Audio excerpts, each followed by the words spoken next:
Hey guys, Bournethunder here, and today I'm not going to be giving you anything Minecraft related. Today I'm going to be giving you a little Fraps How To. Had some people asking me how to use Fraps and how to get everything to work right with Fraps and stuff.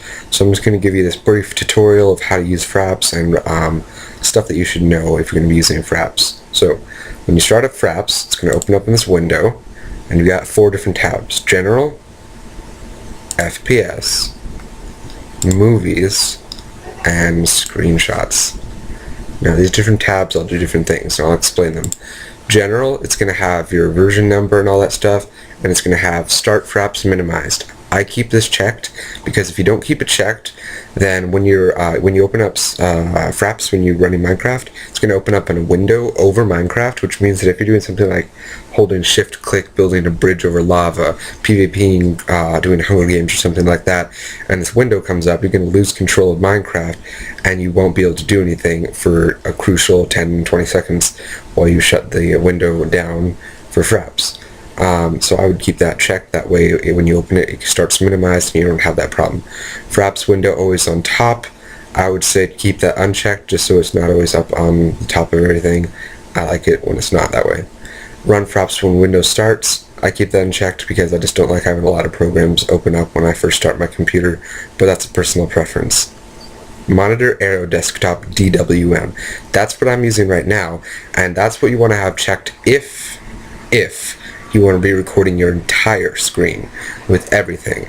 So if you have that unchecked, then that's still going to record Minecraft just perfect, but it's better if you want to record your screen, your actual desktop screen, then you want to have this checked. But if you're just doing a Minecraft video, leave it unchecked. So that's kind of something you want to toggle back and forth. If you're doing just a video of your Minecraft, leave it unchecked. If you're doing a video of your desktop, leave it checked. Minimize to system tray only, that's just a personal preference. System tray is that little thing down here over by the sound, which pops up and just has little mini icons. I don't really care about that, so I just leave it minimized. I'm going to go over to the next window, the FPS window, and here's a bunch of stuff about benchmarks that I really don't use ever. So I'm just going to leave that all there, and then down here on this this part of the window we got some overlay stuff. The overlay is the FPS counter, which you might notice in my bottom right corner, and the overlay just kind of give you a heads up about how good your FPS is doing right then. And it's yellow if you're not recording, and it's red if you are recording. You can switch around where you want it. If I want it in the top right corner, if I want to have it in the left top corner, if I want to have it in the bottom left corner, or if I want to have it back in the top right bottom right corner. And you can hide it, and you can set a key to toggle it back and forth, and you can also make it update only once every second. I like to have it update in real time, so I usually leave that once every second thing toggled off without a check next to it. I'm going to go to the Movies tab. This is definitely the most important tab. Now, what a lot of people do is when they use Fraps, they record with it, and then they don't know where to get the movies. And they get lost trying to figure out where the files are that they recorded. So, one thing you need to know immediately is that this green bar here, right into the Movies tab, this green bar tells you exactly where all the videos that you're saving are going.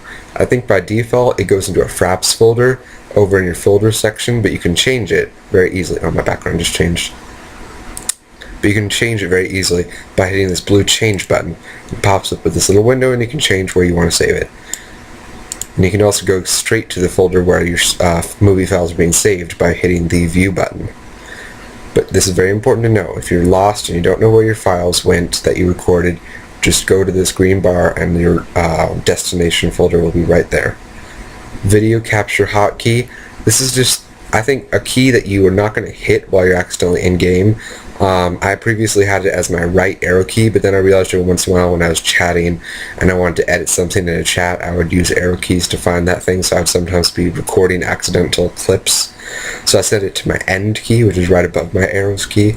Pretty much just set it to anything that you don't hit often, or at least you don't use in gameplay, but it's something that you know you can click pretty fast if you want to start recording. Video capture settings. If you have a slightly worse computer, then you want to have this set to a lower FPS, like 30 FPS. My computer is doing pretty well in handling Minecraft, so I set it to a custom video capture settings and put it as 80 FPS. Full size, half size, just keep full size checked. Loop buffer length, keep that put to 0 because I'm not really sure what it is, but I know you don't need it. And sound capture. Now this is really important. If you're recording a Minecraft video and you want to have sound from Minecraft, like the crunching of grass, the creeper explosions, that sort of stuff, then you want to leave this checked. But if you're listening to music while you're playing Minecraft and recording, it's going to record that music from Spotify, iTunes, whatever else, and so you may or may not want to have that checked, depending on whether or not you want that music in there. Record external input.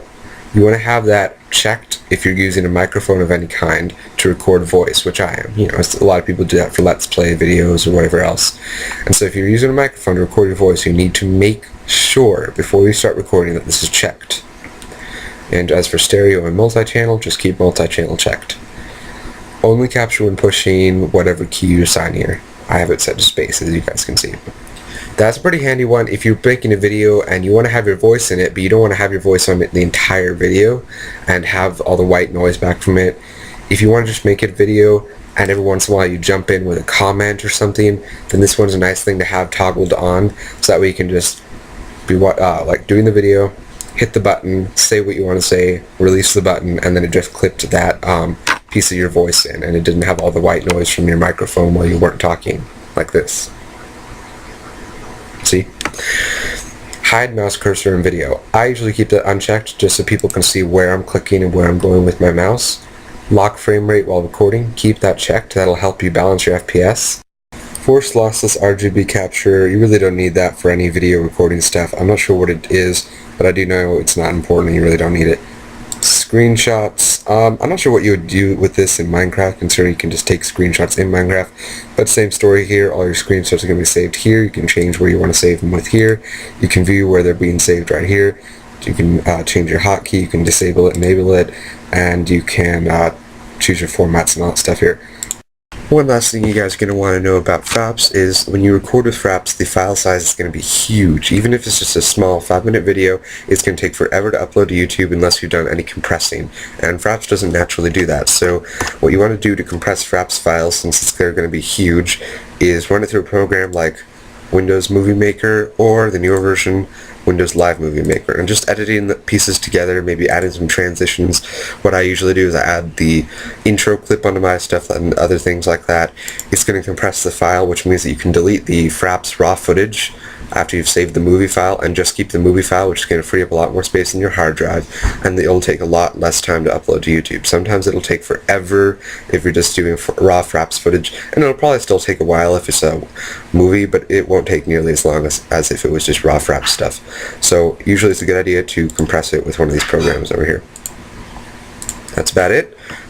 I have a Minecraft channel, so if you guys want to go check out my other Minecraft videos and stuff like that, if you haven't already, that'd be great. And if you like those videos and stuff and like what you see, then please subscribe. Hope this video is helpful for any of you guys who weren't sure how to use Fraps. If you have any questions, leave them in the comments below, and thank you for watching.